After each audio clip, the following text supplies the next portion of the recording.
Hello guys, we are from group 8 and we can explain the Commonwealth and Restoration period. Let me introduce myself as Anissa Fajriandini Nur and my partner is Eka Sulistiawati and Maulana. Let we start the history of Commonwealth and Restoration period. With the death of Elizabeth in 1603, certain changes occurred in all aspects of English life.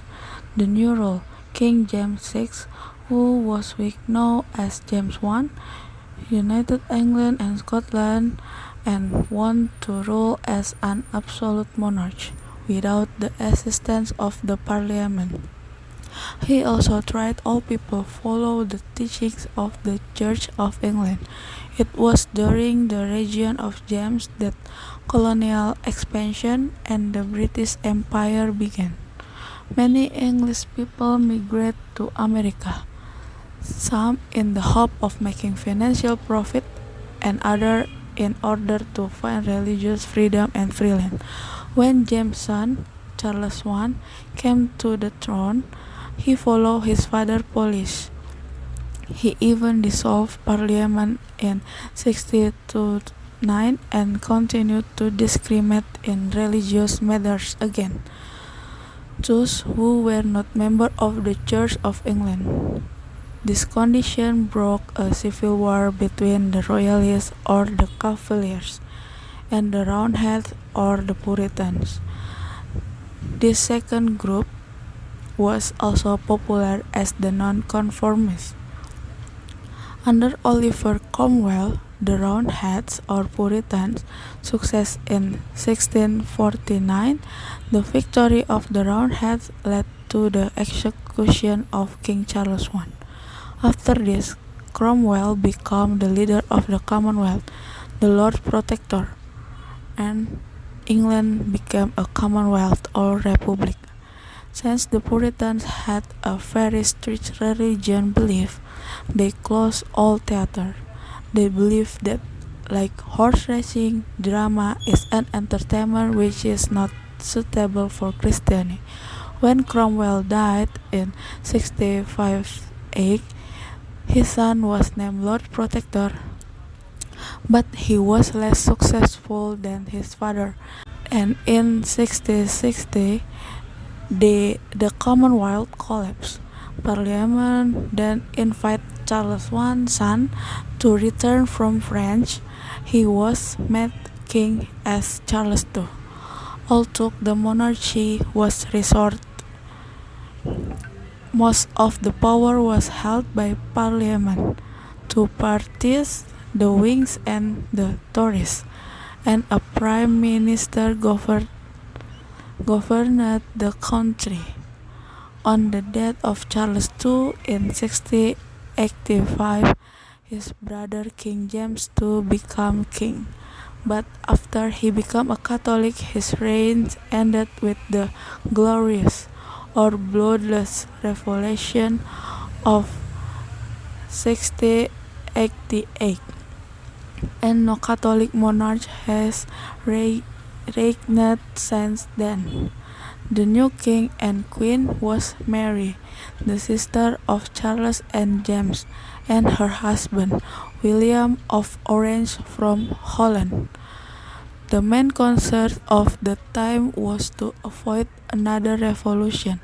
The spirit of the Restoration was one of reason.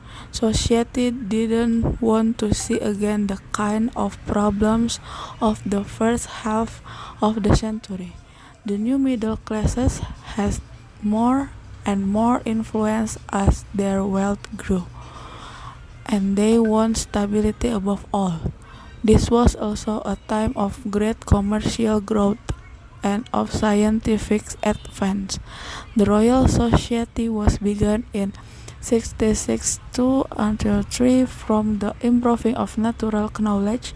In 1694, another important institution, the Bank of England, was begun.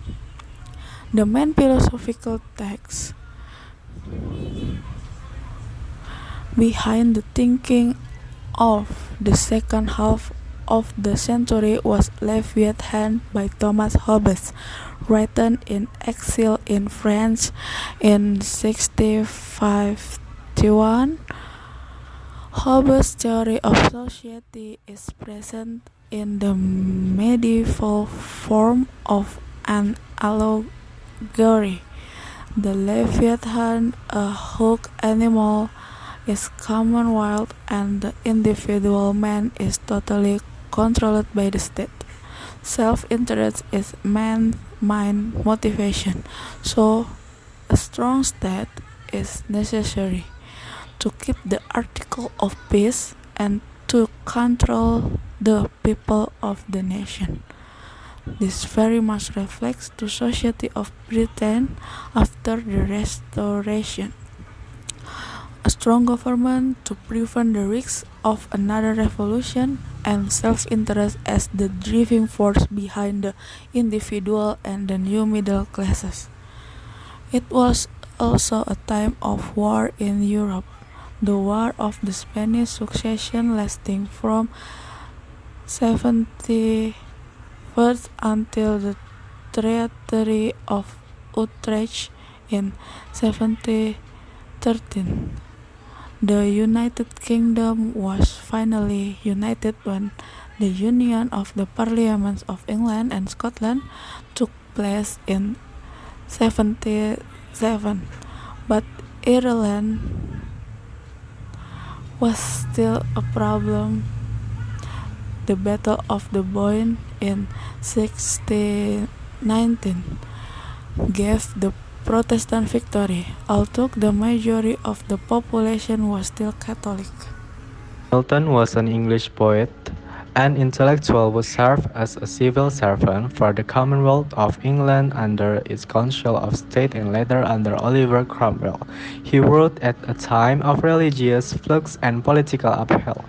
He was born on December 9, 1608 in London. He worked until Paradise Lost and Paradise Regained led him to become one of the greatest poets in England. Jadi John Milton ini adalah seorang penyair dan intelektual Inggris yang menjabat sebagai pegawai negeri untuk persemakmuran Inggris di bawah Dewan Negara dan kemudian di bawah Oliver Cromwell. Dia menulis pada saat perubahan agama dan pergolakan politik. Dia dilahirkan pada tanggal 9 Desember tahun 1608 di London. Karyanya yang berjudul Paradise Lost and Paradise Regained membawanya menjadi salah satu penyair terbesar di Inggris. Poetry is literary work which special intensity is given to the expression of feeling and ideas by the use of distinctive style and rhythm. John Milton is a poetry writer. He referred to his poetry works as an achievement of his left hand. Milton used his poetry to address issues of religions and politics, placing himself in a line of poets whose art was an outlet for their public voice and using, like them, the pastoral poem to present an outlook on politics. Milton aimed to promote an elegant Commonwealth. Jadi puisi adalah karya sastra yang memberikan intensitas khusus untuk mengungkapkan perasaan dan gagasan dengan menggunakan gaya dan ritme yang khas. Nah, jadi John Milton ini juga seorang penulis puisi. Dia telah menyebut karya puisinya itu sebagai pencapaian tangan kirinya. John Milton ini juga menggunakan puisinya untuk membahas isu-isu agama dan politik, menempatkan dirinya dalam barisan penyair yang seninya merupakan saluran untuk suara publik mereka dan gunakan.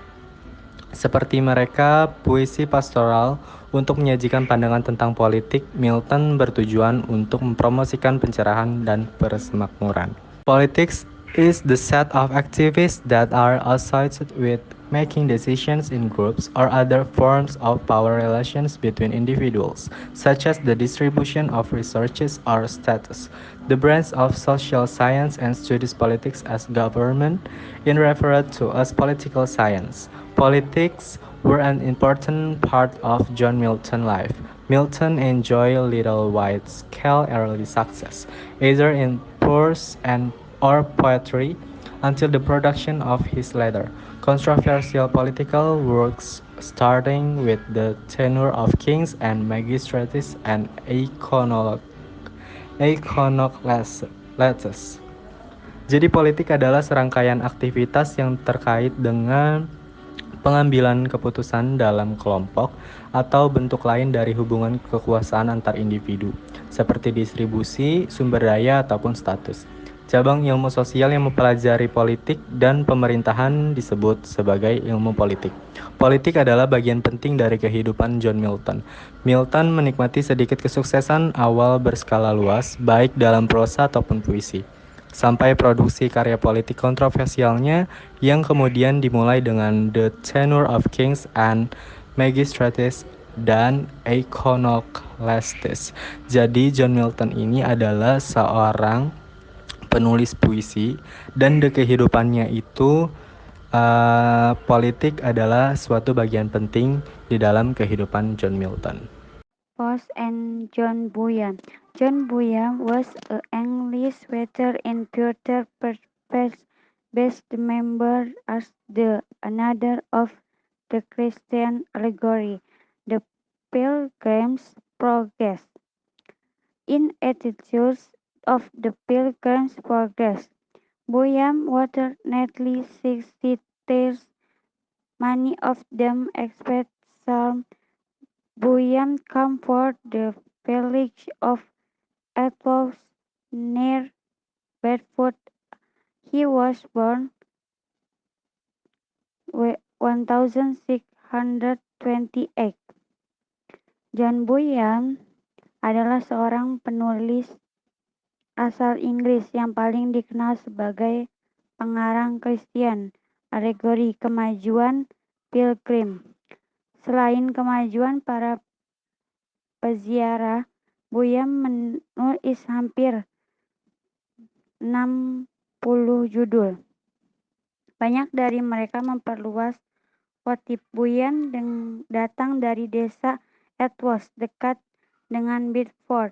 Dia lahir di Inggris pada tahun 1628. Bunyan prose skillfully combines a mixture of biblical current and everyday speech of the common mind, accounting, making use of member biblical proverbs as well as costly hymns, with allegory character as Christian have fight Mary and Son. The moral and religious message of the Pilgrim's Progress has been interpreted for a wide variety of perspectives. Gaya prose Bunyan dengan terampil memadukan berbagai teorikal Alkitab dan percakapan sehari-hari rakyat biasa, sehingga memanfaatkan banyak peribahasa Alkitab serta dari Rumel sampai Holmes yang berasal dari bahasa sehari-hari dengan karakter alegoris seperti Kristen, harapan, iman, belas kasihan, pesan moral dan agama dari kemajuan peziarah telah ditafsirkan dari berbagai sudut pandang.